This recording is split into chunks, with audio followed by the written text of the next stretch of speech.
The gun wasn't pointed at Silas yet. But the voice on the other end of the phone made it clear, it might as well have been.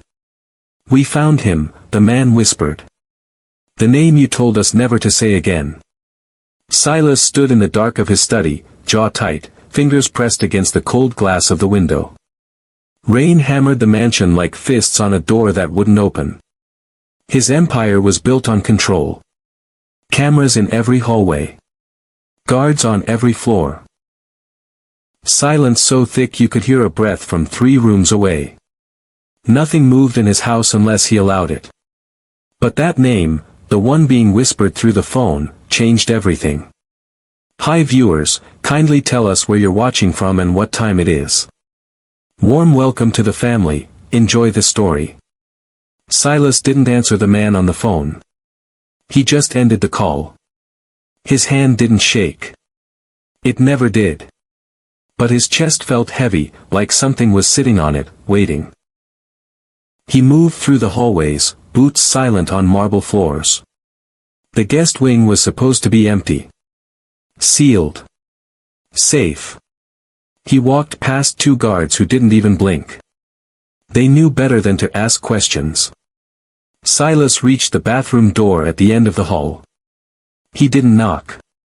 He never knocked. This was his house. His rules.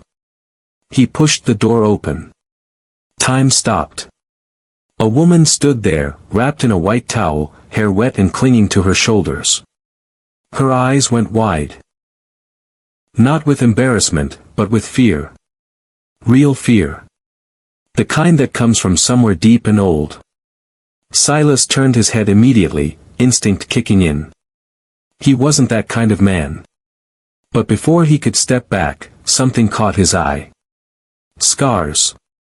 Old ones. Faded but deliberate. Lines that didn't come from accidents.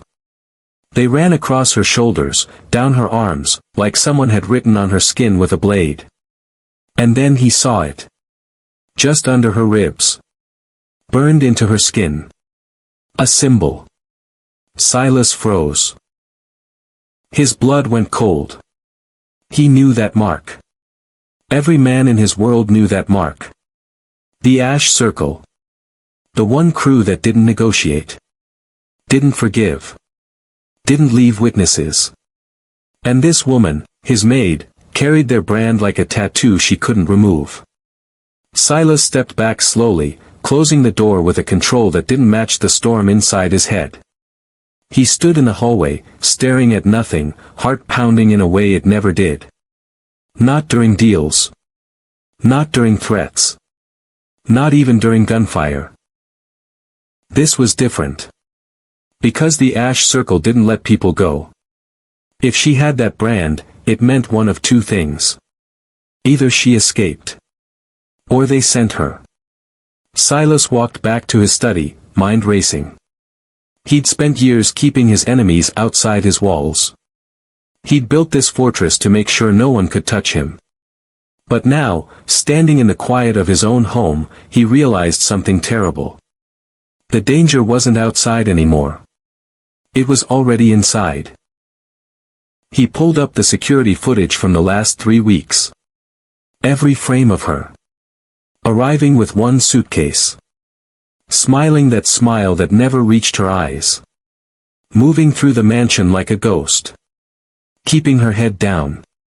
Staying quiet. Too quiet.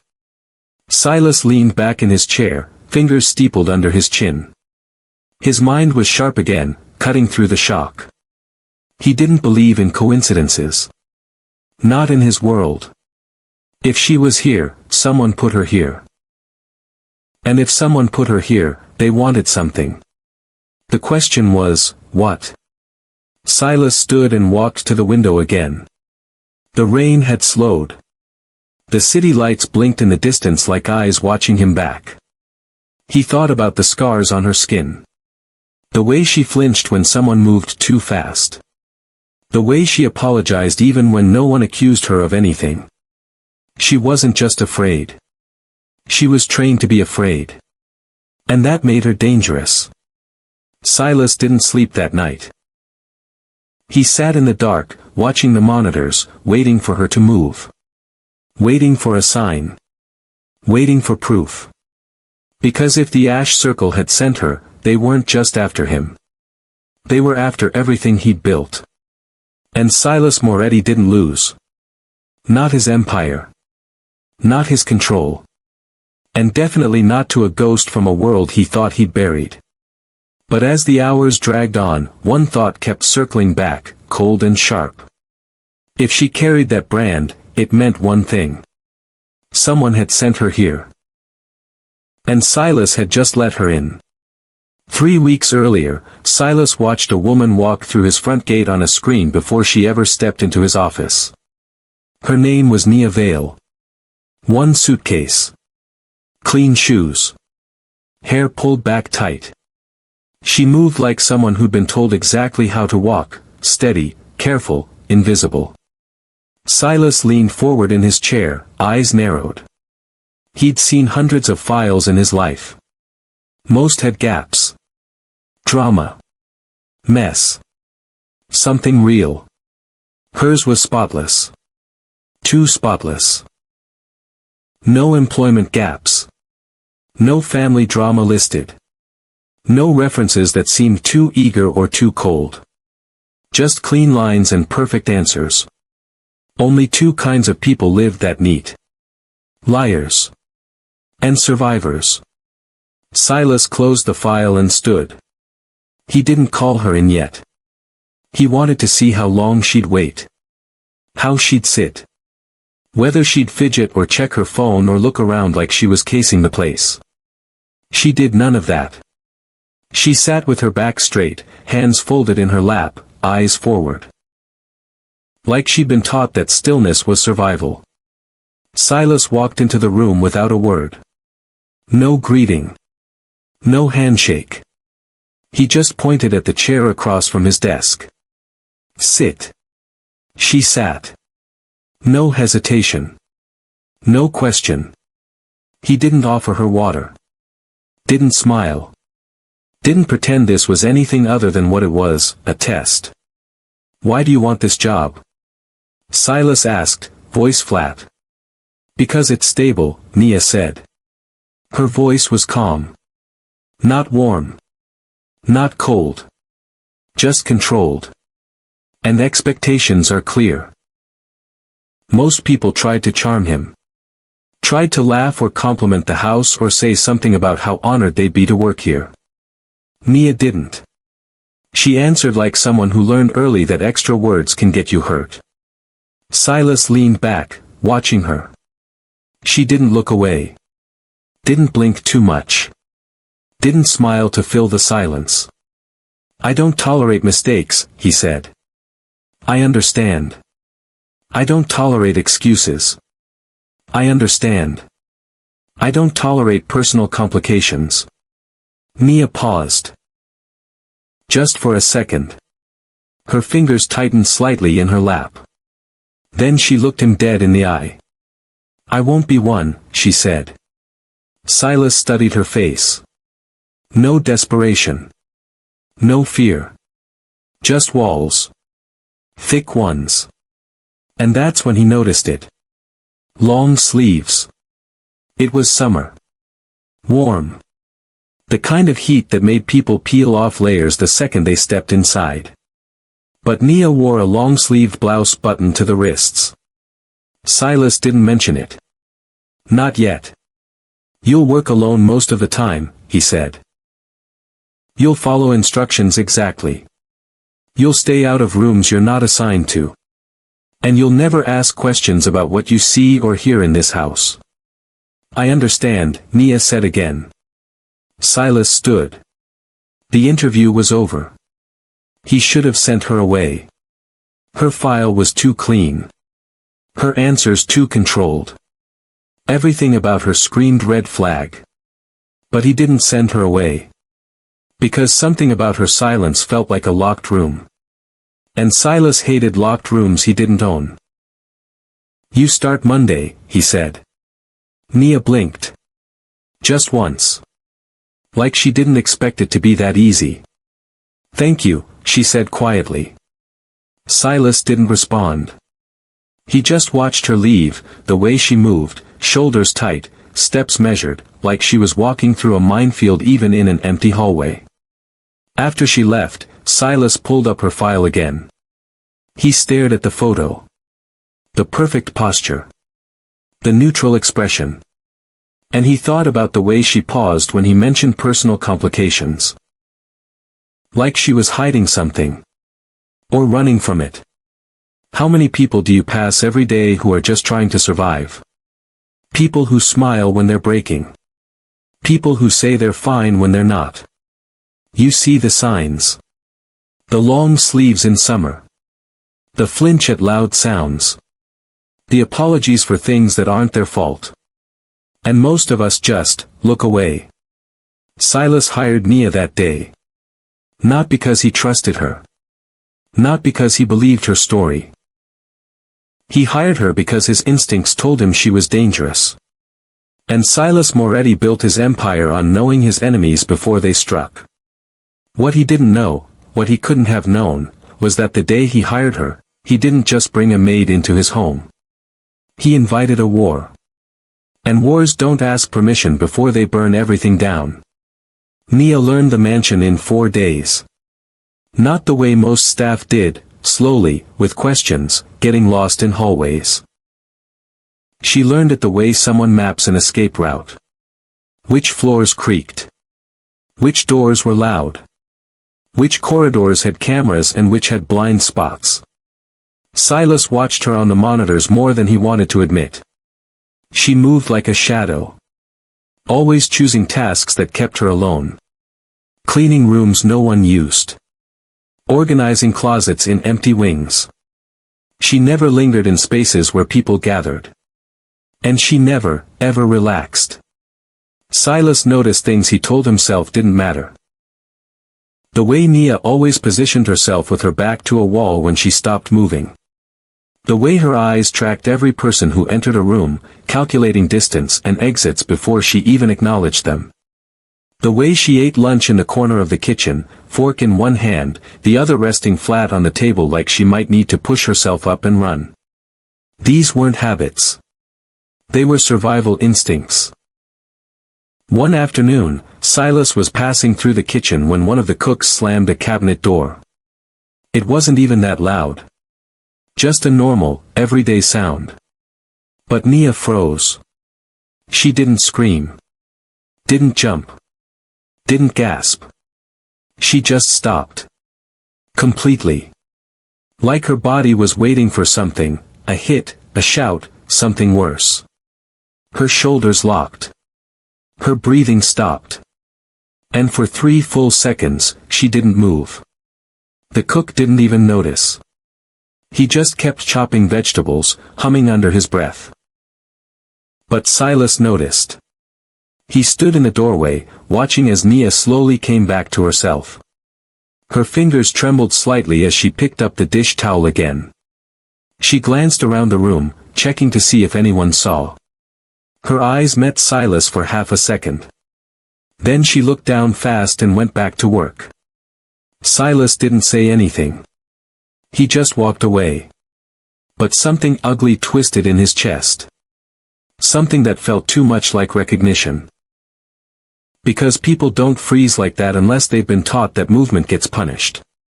From that day on, Silas started doing something he'd never done before. He announced himself before entering rooms. Not because it was polite. Not because he cared about manners. But because he saw the way Nia's body locked up when someone appeared without warning. Nia, he'd say from the hallway before stepping into a room she was cleaning. At first, she'd turn quickly, eyes wide, like she was about to be accused of something. But after a few days, she started to relax. Just a little. Just enough that her shoulders didn't stay rigid the entire time he was near. Silas told himself it didn't mean anything. That he was just being efficient. That a scared employee was a distracted employee. But that was a lie. One evening, Silas was walking through the west corridor, lost in thought about a shipment delay. He didn't hear his own footsteps. didn't realize how quietly he was moving. He came up behind Nia as she was dusting a shelf. Her shoulders went stiff. Her breath stopped. Her entire body locked like she'd been struck. Silas froze too, realizing what he'd done. "Nia," he said softly. Deliberately. Giving her a chance to hear him before he moved closer. She turned slowly. And for just a heartbeat, less than a second, he saw it. The fear. Raw and real and bone deep. Then it disappeared behind control so fast he almost thought he imagined it. "I'm sorry," she said quickly. Silas blinked. "For what?" "For," she hesitated, like she didn't even know. "For being in the way." "You're not in the way." "I'm sorry," she said again, softer this time, like the apology was automatic. Like it lived in her throat and came out whether she meant it to or not. That apology hit Silas harder than any insult ever could. Because people don't apologize like that unless they've been punished for existing. Silas took a step back, giving her space. He didn't say anything else. He just nodded once and walked away. But as he turned the corner, he glanced back. Nia stood there, one hand pressed to her chest, eyes closed, breathing like she'd just survived something. Silas didn't sleep well that night. He kept thinking about the scars he hadn't seen yet. The fear she carried like a second skin.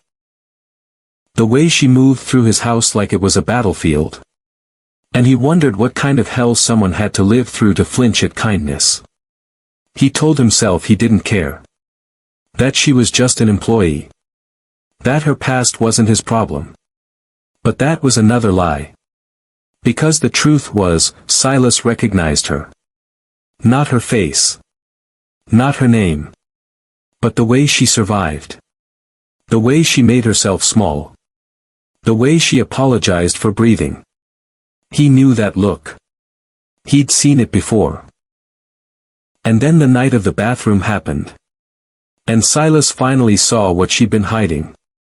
The rain came down like stones that night. Silas stood in the guest wing, phone pressed to his ear, listening to a voice he hadn't heard in 2 years whisper a name that made his blood run cold. "We found him," the man said. "The one you told us to forget." Silas didn't respond. His jaw tightened. His mind moved fast, calculating risks, measuring threats, planning 3 moves ahead like he always did. But his focus shattered the second he pushed open the bathroom door. He wasn't thinking. Wasn't being careful. He was still on the phone, still half lost in the conversation, still believing his house was under his control. Then he saw her. Nia stood there, wrapped in a white towel, hair wet and dripping onto her shoulders.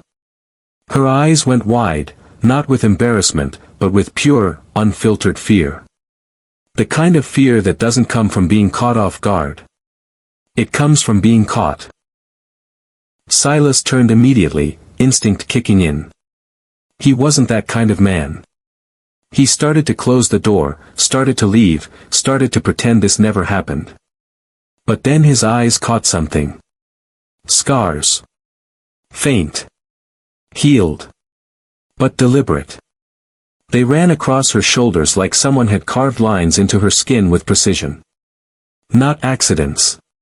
Not mistakes. Intentional. And then he saw it. Just under her ribs, burned into her skin like a brand on livestock. A symbol. Silas stopped breathing. He knew that mark. Every man in his world knew that mark. The ash circle. The crew that didn't negotiate. Didn't forgive. Didn't let people walk away.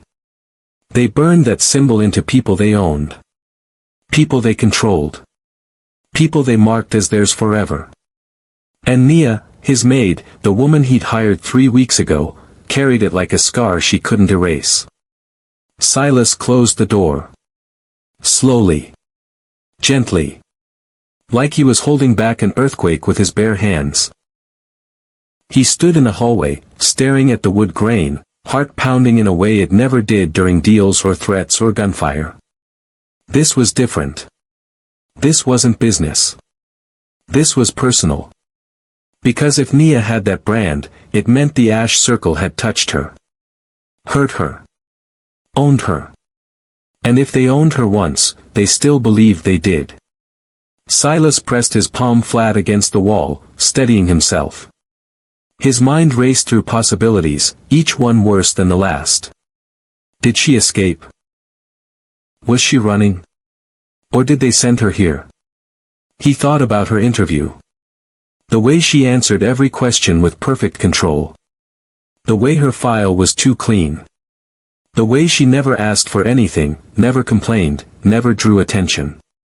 The way she wore long sleeves in the middle of summer. She wasn't hiding from him. She was hiding from everyone. Silas pulled out his phone and ended the call he'd forgotten he was still on. He didn't care about the name anymore. Didn't care about the threat on the other end of the line. Because the real threat was already inside his walls. And he'd let her in.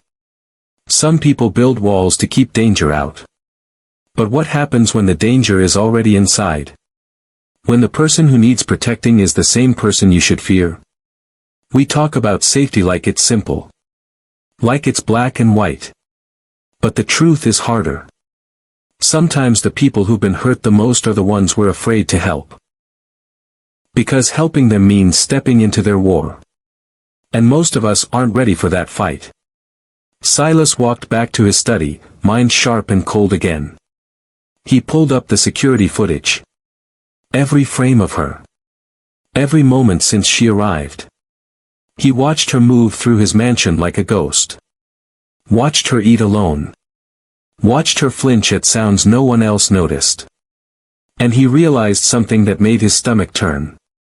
She wasn't just afraid. She was waiting. Waiting for them to find her.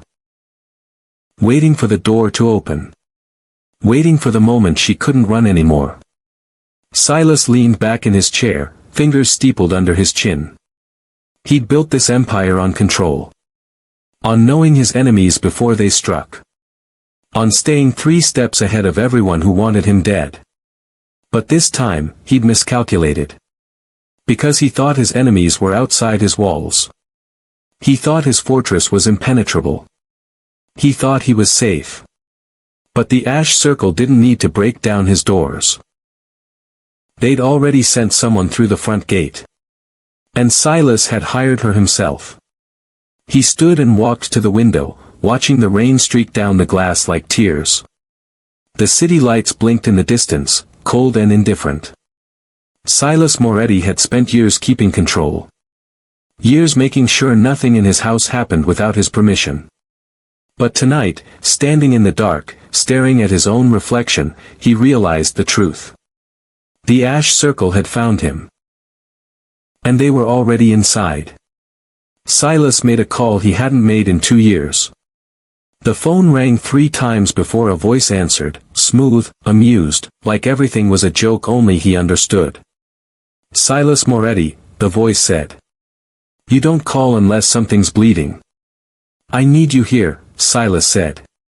No greeting. No small talk. When? Now.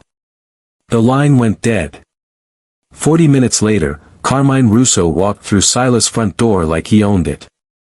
Expensive suit. Sharp smile. Eyes that saw everything and gave away nothing. He looked around the mansion with the kind of appreciation that made people nervous. Still living like a king, Carmine said, dropping into the chair across from Silas' desk without being invited. Silas didn't waste time. There's a woman in my house, he said. She has the Ash brand. Carmine's smile didn't disappear. But it changed. Got smaller. Colder. That's not your problem, Carmine said. Everything in my house is my problem. Carmine leaned back, studying Silas like he was a puzzle missing pieces. Then he laughed, short and sharp. You hired her, didn't you? Silas didn't answer. He didn't need to. Carmine shook his head, still smiling, but there was no humor in it now. The ash circle doesn't let people go, Silas. You know that. If she's got their brand, she's either running. He paused, letting the word hang in the air. Or she's bait. Silas' jaw tightened. You think they planted her? I think the ash circle doesn't make mistakes, Carmine said. And if she's under your roof, it's not an accident. Silas stood, pacing to the window. The city stretched out below him, quiet and dark. He'd spent years staying ahead of threats. Years knowing who wanted him dead and why. But this felt different. This felt like someone had been playing a game he didn't even know existed. She's terrified, Silas said, voice low. I've seen fear before. Hers is real. Or she's a very good actress. Silas turned, eyes hard. She's not acting. Carmine tilted his head, watching Silas with something close to pity. You like her, he said. Not a question. A statement. I don't know her. But you want to protect her. Carmine leaned forward, elbows on his knees. That's the problem, Silas. The second you care, you're vulnerable. And the ash circle knows that. Silas didn't respond. Because Carmine was right. Caring was a weakness. Always had been. So what's your theory? Silas asked. She's here to kill me. Steal from me. Carmine shrugged. Maybe. Or maybe she's here because you're the only man in this city powerful enough to hide her. That stopped Silas cold. You think she came to me for protection? I think she's desperate, Carmine said. And desperate people make dangerous choices. Silas thought about the way Nia moved through his house. The way she avoided people. The way she flinched at loud sounds. She wasn't acting. But that didn't mean she wasn't dangerous. Here's the real question, Carmine said, standing now, buttoning his jacket. If she escaped the ash circle, why would they let her go? Silas met his eyes. They wouldn't. Exactly. Carmine's smile returned, sharp and knowing.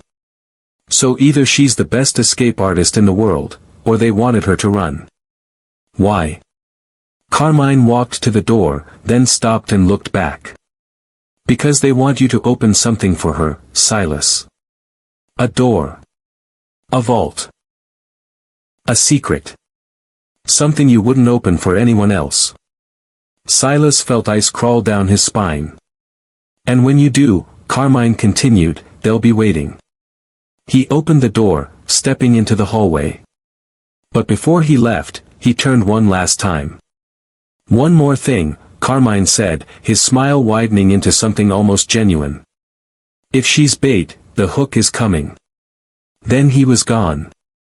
Silas stood alone in his study, mind racing. He thought about the locked room. The ledger. The names and deals and proof that could destroy half the city if it ever got out.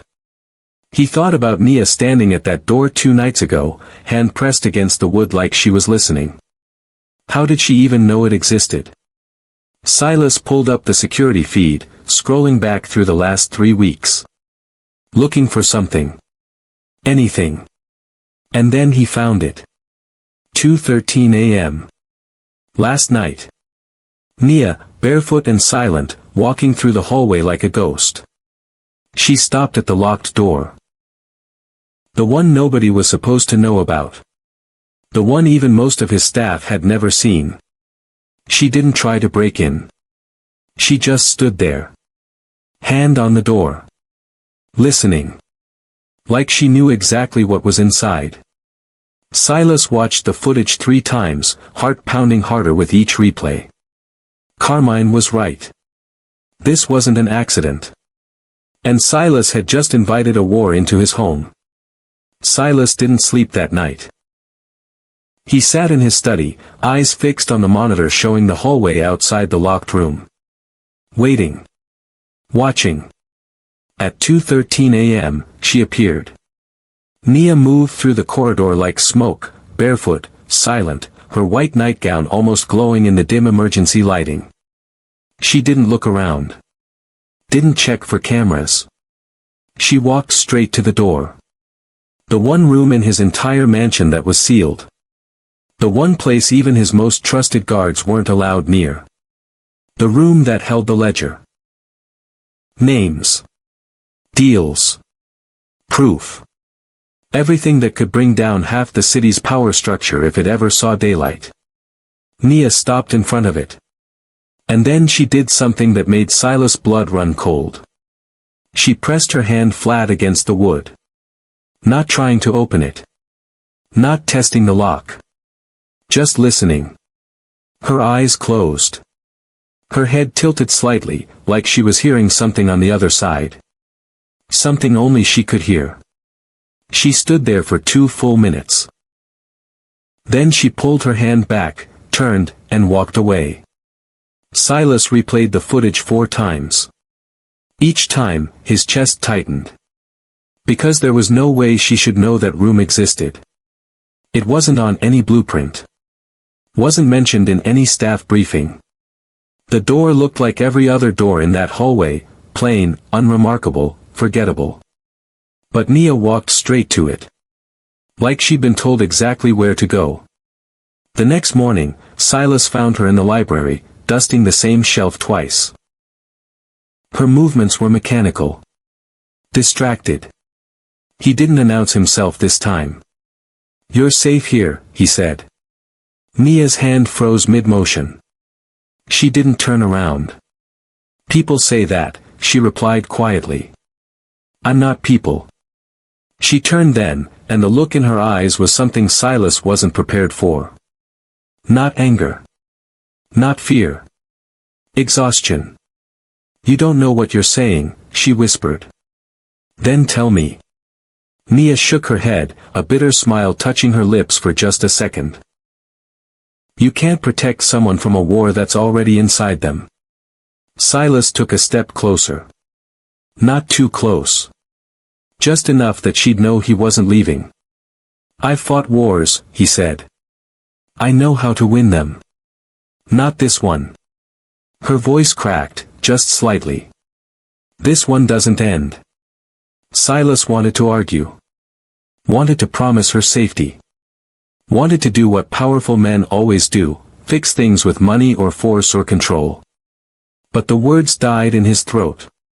Because he saw it in her eyes. The truth she was trying to tell him without saying it out loud. She didn't believe in safety anymore. "You don't have to hide here," Silas said, softer this time. Nia's breath hitched. Her hands gripped the dusting cloth tighter. "Don't," she whispered. "Don't what?" "Don't make it feel real." Silas frowned. "What do you mean?" Nia looked at him then, really looked at him, and her eyes were filled with something that broke through every wall Silas had ever built. "Kindness," she said, voice shaking. "It feels like a trap when you've only known cruelty." The words hit Silas like a punch to the chest. Because he understood. Peace feels dangerous when war is all you've ever known. Safety feels like a lie when survival has been your only truth.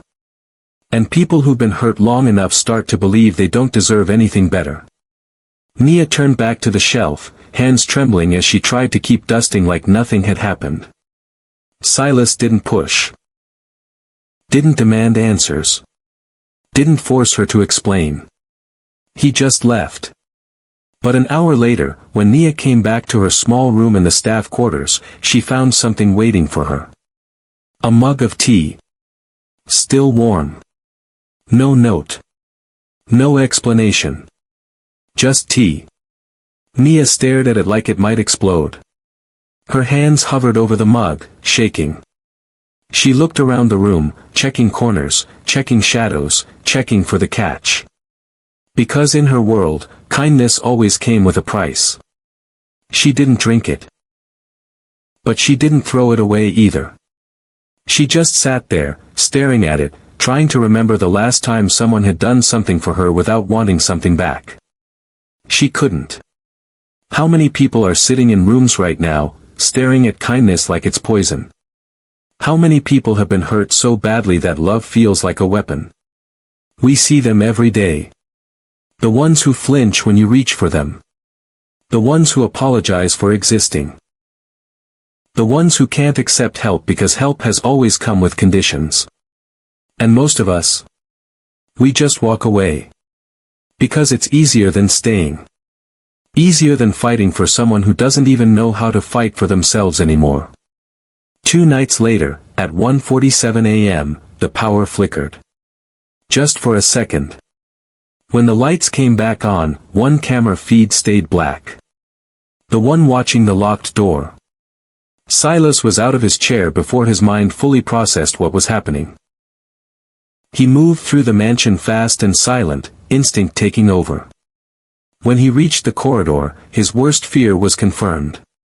Nia stood at the locked door. But this time, she wasn't just listening. She had a tool in her hand. A small, thin piece of metal. And she was working the lock. Silas didn't make a sound. He stood in the shadows of the corridor, watching Nia work the lock with steady hands. The small metal tool twisted in her fingers like she'd done this 100 times before.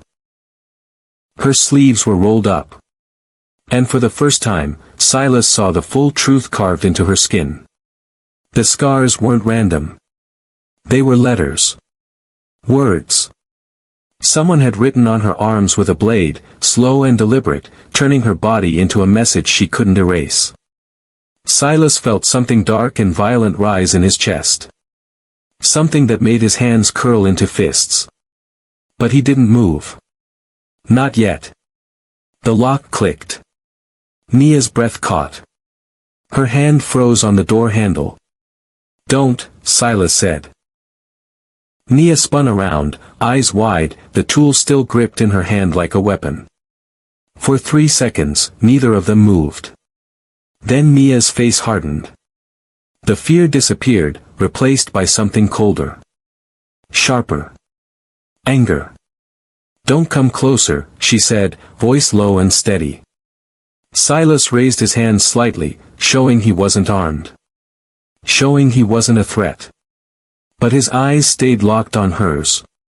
"You don't want to open that door," he said. "You don't get to tell me what I want. If you open it, they'll kill you." Nia laughed. It was a bitter, broken sound that didn't belong in her throat. "They already tried," she said. "That's why I'm here." Silas took one careful step forward. "So you are bait." Nia's eyes flashed with something dangerous. "No," she said, voice shaking with controlled rage. "I'm the knife." Silas went still. "What does that mean?" Nia's grip tightened on the tool. Her jaw clenched. And when she spoke again, her voice was different. Harder. Like she'd been holding these words back for years and they were finally clawing their way out. "I didn't come here by accident," she said. "I didn't come here looking for safety or a job or a place to hide." She took a step toward him, and Silas saw it then, the full weight of what she was carrying. Not just fear. Not just trauma. Fury. "I came here to destroy you, Silas." The words hit the air like a grenade. Silas stared at her. Because he had never told her his name. Not once. Not in the interview. Not in passing. Not ever. Staff called him Mr. Moretti. Guards called him boss. No one in his house used his first name unless he gave them permission. And he never gave Nia permission. His mind raced, replaying every conversation. Every interaction. Every moment since she walked through his door 3 weeks ago. She knew. She'd always known. "How do you know my name?" Silas asked, voice low and dangerous. Nia's eyes filled with something that looked like pain and rage mixed together until you couldn't tell which was which. "You don't remember me," she whispered. Silas searched her face. Tried to find something familiar. A memory. A moment. Anything. Nothing. No, he said. I don't. Nia's breath shook. Her hand holding the tool trembled. And when she spoke, her voice cracked like glass under pressure. I was 16, she said. When the ash circle took me. Silas felt the ground shift under his feet. They kept me in a basement for 8 months, Nia continued, words spilling out faster now, like a dam breaking. They used your name like a curse. Told me you were the devil. Told me you were the one who would end me if I ever spoke about what they did. Silas' chest tightened. They lied, he said. I know that now. Nia's voice was raw. But back then, I believed them. I believed you were the monster in the dark. The one pulling all the strings. She looked down at her arms. At the letters carved into her skin. They wrote your name on me, she whispered. Over and over. So I'd never forget who owned me. Silas felt sick. Nia. One night, she interrupted, voice stronger now, someone broke in. A man in a mask. He killed 3 guards before they even knew he was there. Silas went completely still. He opened my cell, Nia said, eyes locked on his. Didn't say a word. Just gave me a coat. Pointed to the door. She swallowed hard, fighting back tears she refused to let fall. I asked him why. Why was he saving me? He didn't answer. He just said, run. Don't stop. And don't look back. Nia reached into her pocket with shaking hands. She pulled out something small and silver. A coin. Old and heavy, with one letter engraved in the center. S. Silas stopped breathing. He knew that coin. He'd only ever made a handful of them. After Marisol died. After he couldn't save her. After he swore that if he ever saved someone else, they'd have proof. Proof they weren't crazy. Proof someone cared. Proof they survived. He'd given out 4 coins in 10 years. And Nia was holding one. That masked man, Nia said, voice breaking, was you. Silas stared at the coin like it was a ghost from a life he tried to forget. You saved me, Nia whispered. You pulled me out of hell and told me to run. And I did. I ran for years. Changed my name. Changed my face. Buried everything I used to be. Tears streamed down her face now, but her voice didn't waver. But I couldn't bury the anger, she said. I couldn't bury the rage. I needed someone to pay for what happened to me. And your name was the biggest one in the city. Silas felt like the walls were closing in. So you came here to kill me, he said quietly. I came here to destroy you, Nia corrected. To take everything you built and burn it down. To make you feel what I felt. She held up the coin, hand shaking. I didn't know you were the one who saved me, she whispered. I didn't know the monster they told me about was the same man who set me free. Silas took a slow breath, trying to steady himself. The ash circle lied to you, he said. I know that now. Nia's voice cracked. But I spent 6 years hating you. 6 years planning this. 6 years believing you were the reason I couldn't sleep at night. She looked at the locked door behind her. I thought if I opened that door, if I took your secrets and gave them to your enemies, I'd finally be free. And now? Silas asked. Nia stared at him, tears still falling, rage still burning in her eyes. Now I don't know who the enemy is anymore. Silas stepped closer. Slowly. Carefully. I'm not your enemy, Nia. Then why do they follow you? She asked, voice rising. Why does your name show up in every conversation about the ash circle? Why does everyone in this city think you're connected to them? Silas' jaw tightened. Because I've been trying to end them, he said. For 10 years. Since the night they killed the woman I loved. Nia's eyes widened. Marisol, Silas said, the name heavy on his tongue. They took her because I got too close to exposing them. They killed her to send me a message. He looked at Nia, really looked at her, and let her see the truth he'd been hiding for a decade. I've been hunting them ever since, he said. Every coin I gave out was for someone I saved from them. Every person I pulled out of their hell. Nia's hands shook so hard she almost dropped the coin. You've been fighting them this whole time? Yes. Then why didn't you tell me, she whispered. Because I didn't know who you were, Silas said. I save a lot of people, Nia. I can't remember all their faces. The words hung in the air between them, heavy and painful. Nia looked down at the coin in her palm. At the letter S engraved in silver. I've been wrong this whole time, she whispered. Silas didn't respond. He just waited. Because sometimes the truth doesn't fix things. Sometimes it just makes the pain more complicated. Nia wiped her face with the back of her hand, smearing tears across her cheek. I don't know what to do now, she said, voice small and lost. Silas took another step closer. You can leave, he said gently. Take the ledger. Take everything. Burn it all down if that's what you need.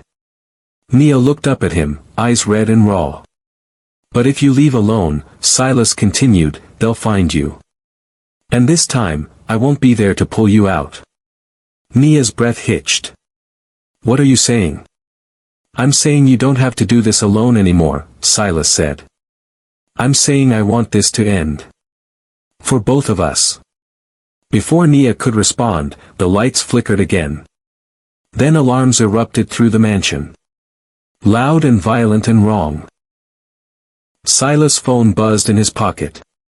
He pulled it out, read the message, and felt his blood turn to ice. East Gate breach. 3 vehicles. No plates. Armed. He looked at Nia, and she saw it in his eyes before he even said the words. They're here. The alarms screamed through the mansion like wounded animals. Silas grabbed Nia's wrist, not hard, not cruel, just firm enough to pull her away from the locked door. We need to move, he said. But Nia didn't move. She stood frozen, staring at him like she was seeing him for the first time. You saved me, she whispered, barely audible over the alarms. I know, Silas said. We'll talk about it later. Right now. No. Nia pulled her wrist free, stepping back. The coin was still clutched in her palm, cutting into her skin. You don't understand. I need to. Gunshots cracked through the night. Distant but getting closer. Silas' jaw tightened. Nia, we don't have time. I searched for you, she said, voice breaking. For 6 years, I searched for you. Silas stopped. Something in her tone made him freeze despite every instinct screaming at him to run. What? He asked. Nia's eyes filled with tears, but her voice came out steady. Hard. After you saved me, I ran. Like you told me to. I changed everything, my name, my hair, my life. I buried the girl they took. She looked down at the coin, turning it over in her fingers. But I couldn't bury the questions, she continued. Who was the man in the mask? Why did he save me? Why did he give me this? Another round of gunshots. Closer now. Silas reached for her again. Nia. I spent 2 years just trying to survive, she said, ignoring him. Working under the table jobs. Sleeping in shelters. Jumping at every shadow. Her hands shook. Then I spent 4 years searching. I tracked every rumor. Every whisper. Every story about a man who pulled people out of ash circle cells. Silas felt something cold wrap around his chest. The stories were always vague, Nia said. No names. No faces. Just a ghost who showed up, killed guards, and disappeared. She finally looked up at him, and the pain in her eyes was unbearable. But they all mentioned one thing, she whispered. The coins. Silas' throat tightened. I followed the coins, Nia said. Found 3 other people who had them. Asked them what they remembered about the man who saved them. Her voice cracked. One woman said he moved like death. Another said he never spoke. A man told me the only thing he remembered was the smell of gunpowder and a voice telling him to run. Nia's tears spilled over now, running down her face in streams. None of them knew his name, she said. But I kept searching. Kept digging. And eventually, I found a pattern. She held up the coin between them, the letter S catching the emergency lighting. Every rescue happened near one of your territories, she said. Every person saved lived within a mile of a property you owned. Every single one. Silas felt exposed. Like she'd peeled back his skin and seen straight into his soul. So I dug deeper, Nia continued.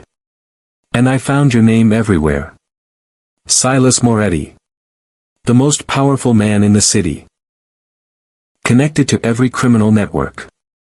Every dark deal. Every. That's what they want people to think, Silas interrupted quietly. Nia shook her head. I know that now. But back then?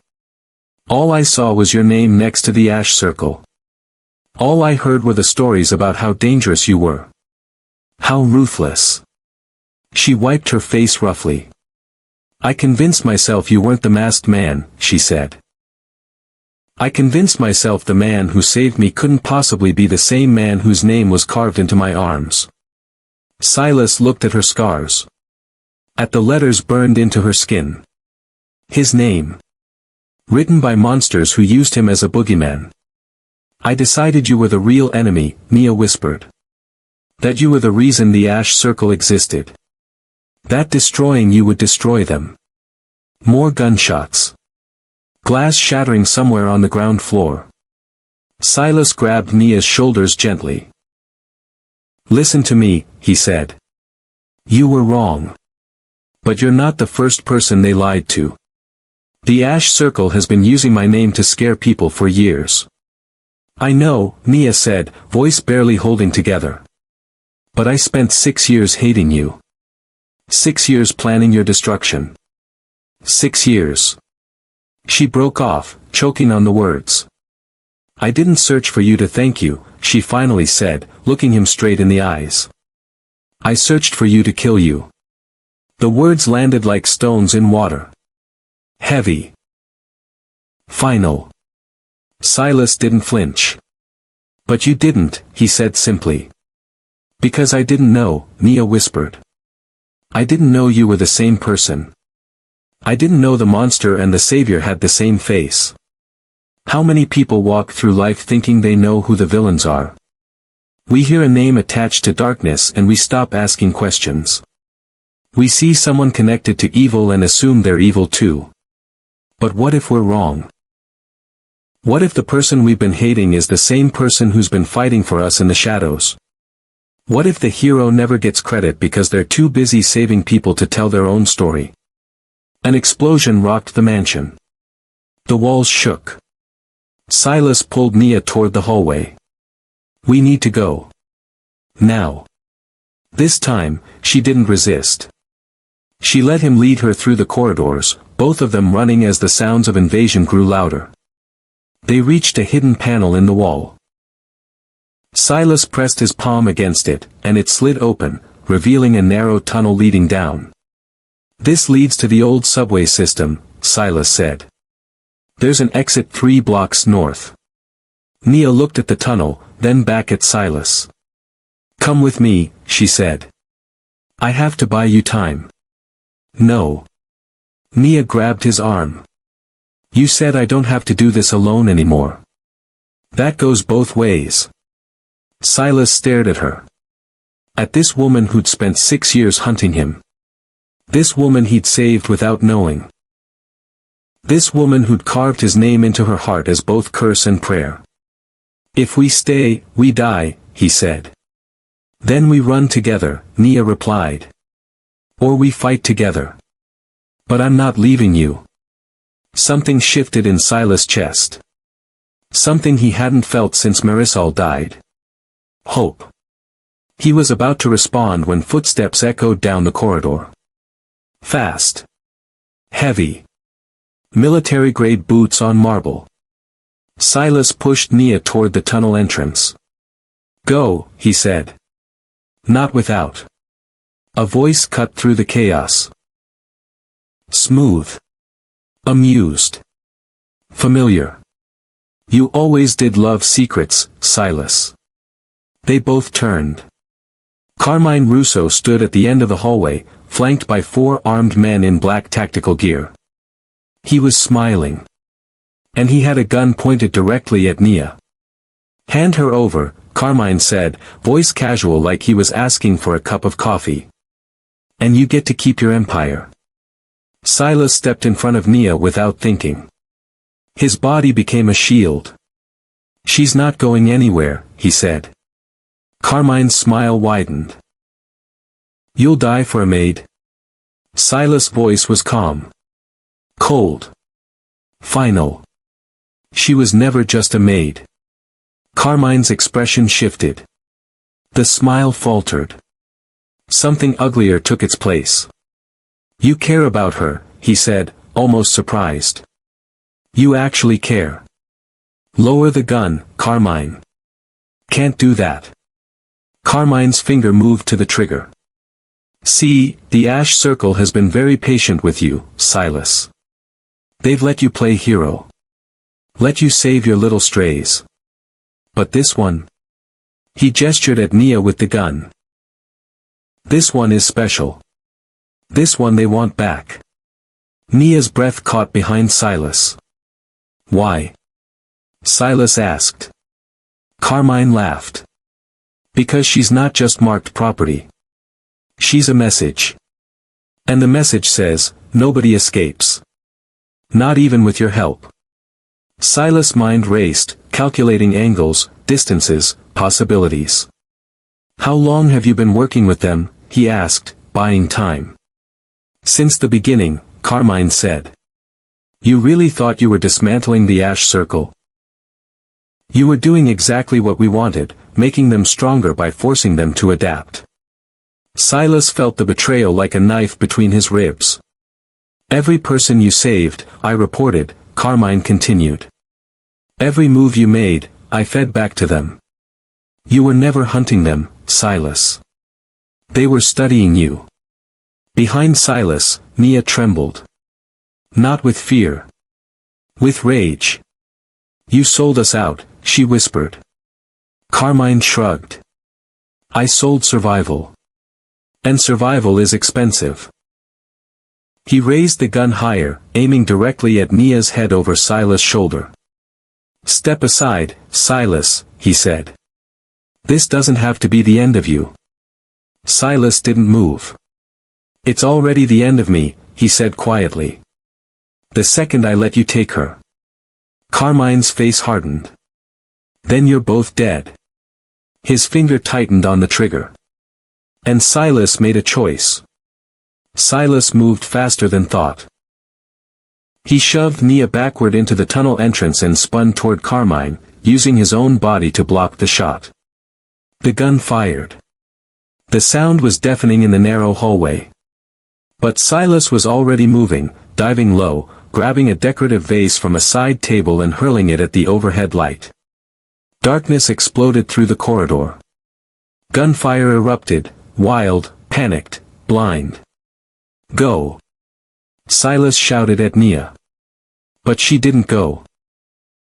She grabbed his jacket and pulled him into the tunnel with her just as bullets tore through the wall where his head had been. They fell together into the narrow passage, and Silas slammed his palm against the emergency seal button. The panel slid shut with a heavy metallic thud. For 3 seconds, they lay in the dark, breathing hard, hearts pounding against their ribs. Then Nia spoke, voice shaking. You almost died. So did you, Silas replied. You stepped in front of a gun for me. Yes. Why? Silas turned to look at her in the dim emergency lighting that lined the tunnel floor. Her face was streaked with tears and dust. Her eyes were wide with something between fear and disbelief. Because no one else will, he said simply. Nia stared at him like he'd just spoken a language she'd forgotten existed. Above them, muffled voices shouted. Boots pounded against the floor. They were searching. They'll find the tunnel eventually, Silas said, pushing himself to his feet. He reached down and offered Nia his hand. She hesitated for just a moment. Then took it. They ran. The tunnel was old, built during Prohibition, when smuggling was the city's real currency. It stretched beneath 3 city blocks, narrow and cold, smelling of damp stone and rust. Their footsteps echoed. Behind them, the sound of metal grinding, someone forcing the panel open. They're coming, Nia gasped. Silas didn't respond. He just ran faster, pulling her along. They reached a junction where the tunnel split into 3 directions. Silas didn't hesitate, he chose the left path, the one that sloped downward into deeper darkness. Where does this go? Nia asked. Maintenance access for the old subway line, Silas said between breaths. There's an exit near the industrial district. That's 3 miles from here. I know. More gunfire behind them. Closer now. They ran harder. Nia's lungs burned. Her legs screamed. But she didn't stop. Couldn't stop. Because Silas was still holding her hand. And for the first time in 6 years, she didn't feel alone. They burst through a rusted door into a larger tunnel, this one wide enough for 2 people to run side by side. Old subway tracks ran down the center, covered in decades of grime and forgotten trash. Silas pulled out his phone, the screen lighting up his face in harsh blue. No signal, he muttered. What do we do? Silas looked at her. Really looked at her. Not as a maid. Not as a problem. Not as a ghost from his past. As a person worth saving. We keep moving, he said. They heard voices echoing down the tunnel behind them.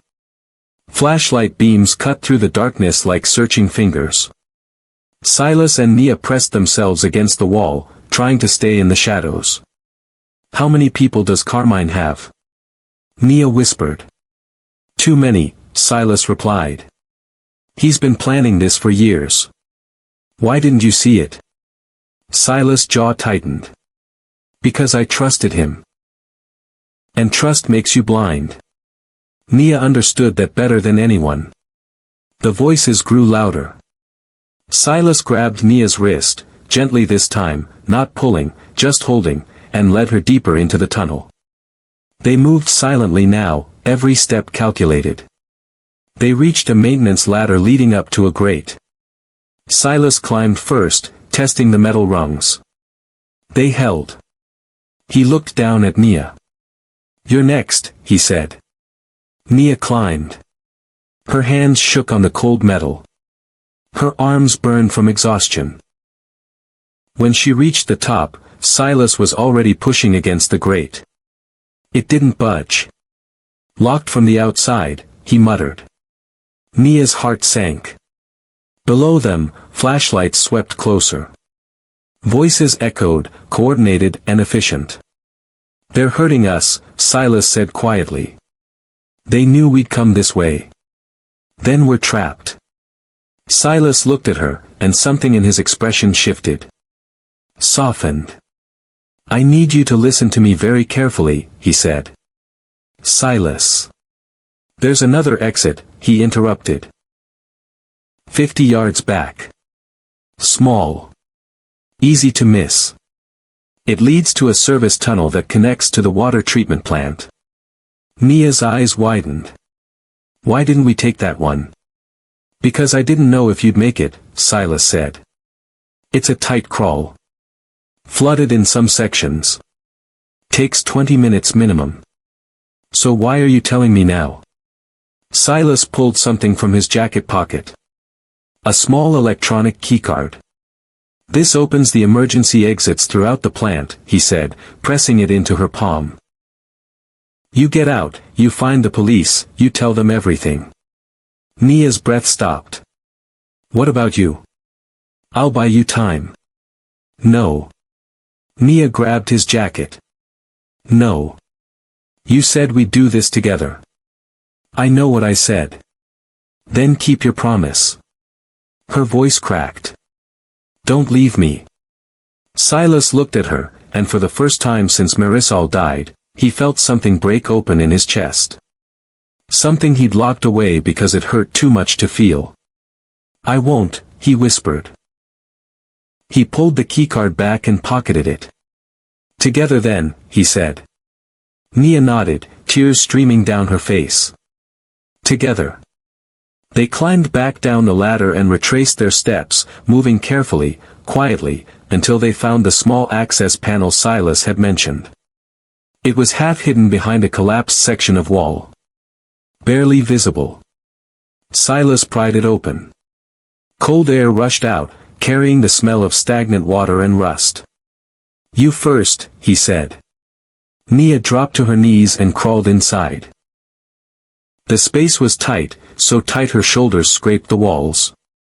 Silas followed, closing the panel behind them. Darkness swallowed them whole.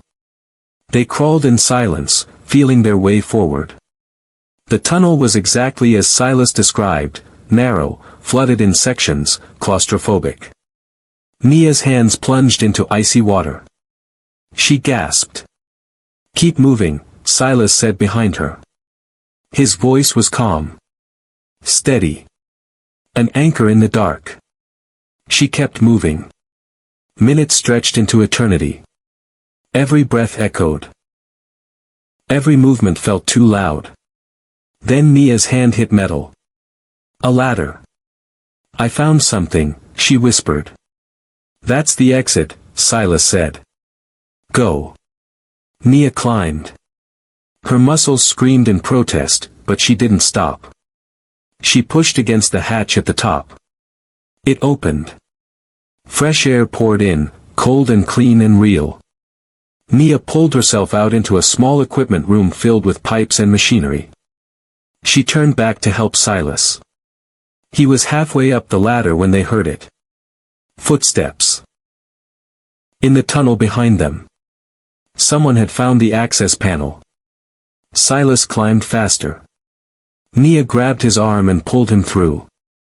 They slammed the hatch shut and Silas twisted the locking mechanism. Something pounded against the hatch from below.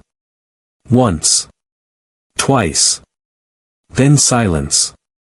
Silas and Nia stood in the equipment room, dripping wet, exhausted, alive. Their eyes met. And without thinking, without hesitation, Nia threw her arms around him. Silas froze for half a second. Then his arms came up and wrapped around her, holding her like she might disappear if he let go. Thank you, Nia whispered into his shoulder. For what? For not giving up on me. Silas pulled back just enough to look at her face. He reached up and gently brushed a strand of wet hair from her forehead. I've been fighting the ash circle for 10 years, he said quietly. And I never knew why it mattered so much. Why I kept going even when it cost me everything.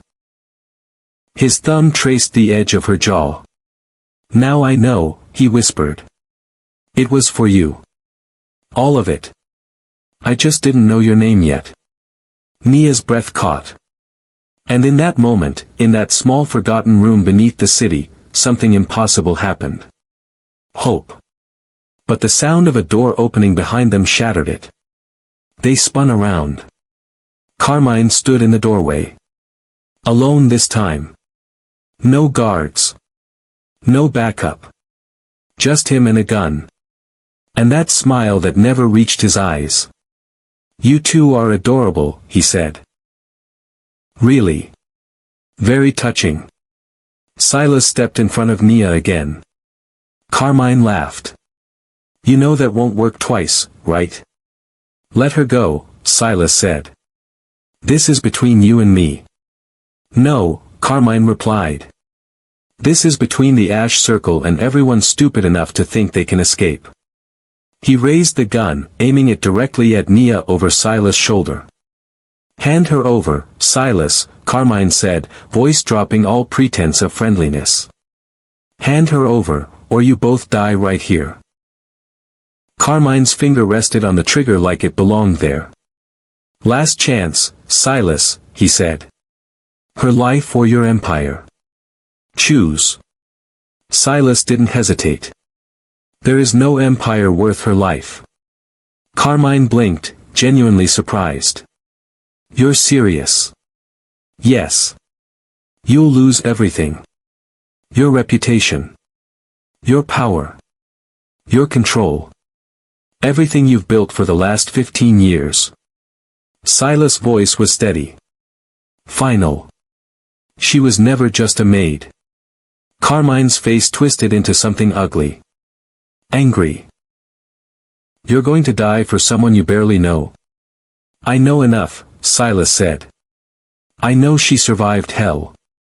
I know she's standing here after 6 years of running. I know she's stronger than both of us combined. Behind him, Nia's breath hitched. Carmine shook his head slowly, almost sadly. You really don't get it, do you? He said. The Ash Circle doesn't just want her back. They want you to break. They want to prove that even Silas Moretti can be controlled. Then they've already lost, Silas replied. Because I'm not giving her to you. Carmine's jaw tightened. Fine. Then you both die. He raised the gun higher. Silas calculated the distance. Too far to rush him. Too close to miss. But he didn't move. Before you pull that trigger, Silas said calmly, you should know something. What?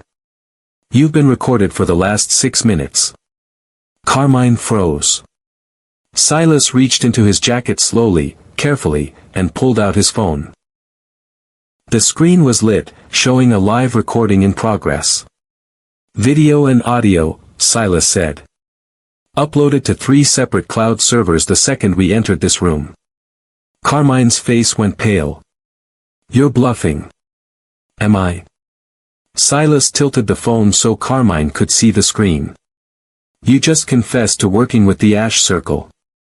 To reporting every person I saved. To setting up this entire ambush. Carmine's hand trembled on the gun. You just buried yourself, Carmine, Silas continued. And even if you kill us both right now, that recording goes to the FBI, the state police, and every major news outlet in the city. You son of a... Sirens cut through the air. Distant but growing louder. Carmine's eyes widened. What did you do? I called them 20 minutes ago, Silas said. While we were in the tunnel. Told them there was an active shooter situation at my property. Gave them your name. Gave them everything. Carmine's face went from pale to red. You set me up. No, Silas said quietly. You set yourself up. I just gave you enough rope. The sirens grew deafening now. Red and blue lights flashed through the small window near the ceiling. Carmine's hand shook harder. The gun wavered. They're going to arrest me, he whispered. Yes. The Ash Circle will kill me in prison.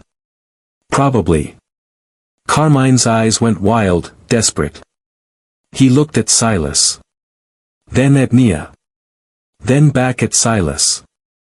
And in that moment, Silas saw a man realize his life was over. This is your fault, Carmine hissed. All of this.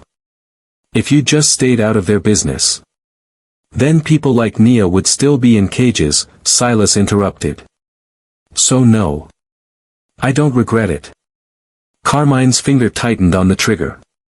If I'm going down, I'm taking her with me. He aimed at Nia. Silas moved. He shoved Nia backward with all his strength, sending her crashing into a stack of equipment boxes. The gun fired. The sound was enormous in the small room. Silas staggered, grabbing his shoulder. Blood spread across his white shirt, dark and fast. But he didn't fall. He took another step forward, putting himself between Carmine and Nia even as his body screamed in pain. "Run," he said to Nia, voice strained but clear. "No," Nia sobbed from behind him. "No, Silas. Run."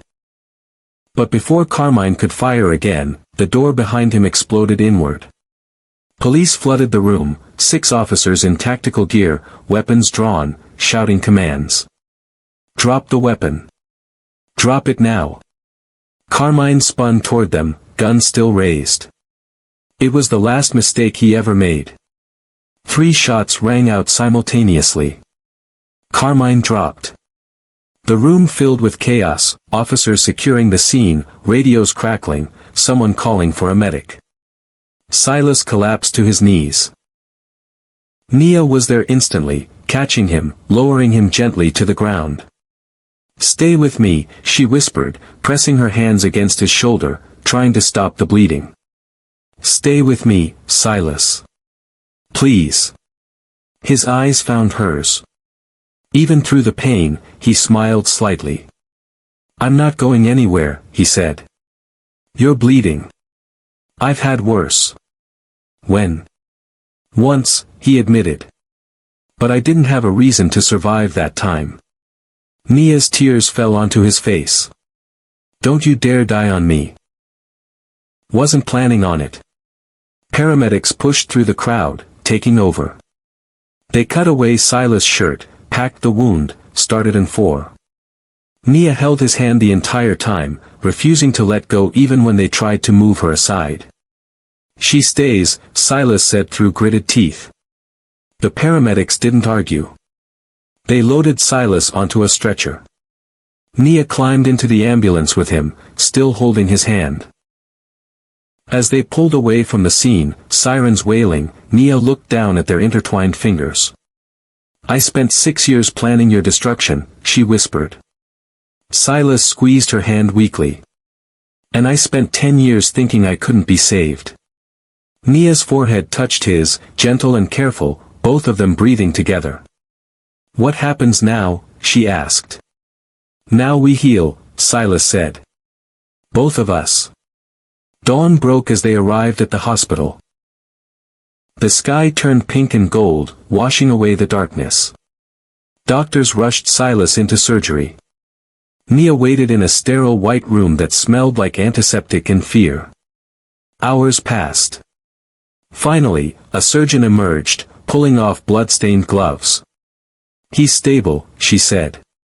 "The bullet missed the major arteries.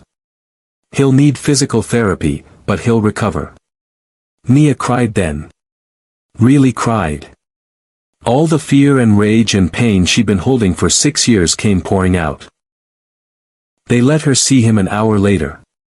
Silas lay in a hospital bed, pale but breathing, hooked up to machines that beeped steadily. Nia sat beside him and took his hand.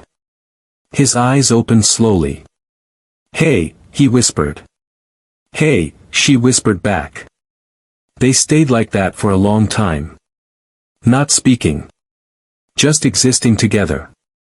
Eventually, Silas spoke. "The police want statements," he said. "About Carmine. About the Ash Circle." "I know. You don't have to." "I want to," Nia interrupted. "I want to tell them everything. Every name I remember. Every face. Every location." Silas studied her. "It won't be easy. Nothing worth doing is." He smiled slightly. "When did you get so wise?" "When someone showed me that survival isn't the same as living." Nia looked down at her arms. At the scars. At the letters carved into her skin. She'd spent 6 years looking at these marks and seeing only pain. But now, for the first time, she saw something else. Proof she survived. Proof she was stronger than what tried to break her. Proof that sometimes the worst things in life become the foundation for the best things. She looked at Silas, this man who'd saved her twice without knowing it. This man who'd stepped in front of a gun for her. This man who chose her over everything. And she realized something. She'd come here to destroy him.